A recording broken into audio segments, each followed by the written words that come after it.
Gumagawa ang guhit ng balat sa aking pagdala ay nakipagsapalaran. Sa mga makulat ang pinagulat kaya ng magic saga. Good morning and welcome sa aking munting channel. Makakalabas na nga ng hospital itong ngang si David at itong si Rigor. Ngunit pag-uwi nga nitong si David ay mauuna nga siya kay Rigor, ay dito nga ay pagkakaguluhan sila ng mga tao sa San Dimas, at dito magkakaroon nga ng hiring-hiringan na itong ngang si David ang siyang nagsimula sa lahat nga ng kaguluhan dito nga sa San Dimas. Ngunit mangangatwiran nga itong si David at sasabihin niyang si Tanggol ang siyang punot dulo ng lahat, ngunit walang maniniwala sa kanya dahil nga ang lahat ng tao sa San Dimas ay kampi nga sa Tanggol at sa kanyang grupo, kung kaya't dito nga ay pagtutulungan siya ng mga tao at dito ay muli siyang mabubugbog at uuwi naman din itong ngang si Rigor, at dito nga ay malalaman niya na wala ng mga taong nagmamahal at gumagalang sa kanila dahil nga sa kaguluhang ginawa nila, at nakaitanggol na nga ang atensyon ng lahat, kung kaya't ang mga tao nga dito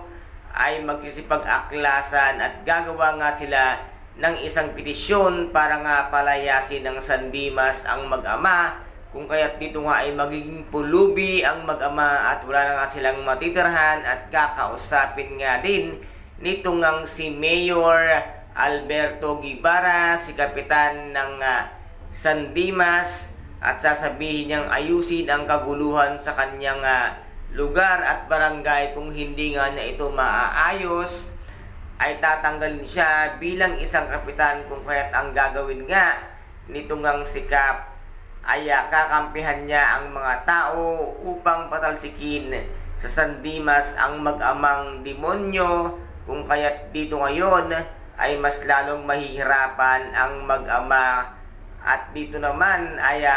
malalaman na nga rin nila na itong si Aling Marites ay nakalaya na at hindi nga alam kung saan din tutungo, dahil pagbalik niya nga ng San Dimas ay wala na nga silang matitirahan at matutuluyan, kung kaya't dito nga maiisipan na ni Aling Marites kasama nga si Aling Tinding at itong si Roda, nasasama na nga sila ng tuluyan kay Ramon Montenegro upang mabago ng tuluyan ang kanilang buhay. Kaya guys, ito po ang ating pakaabangan sa mga susunod na episode dito nga sa FPJ ang Batang Quiapo. At kung nagustuhan po ninyo ang aking videos for today,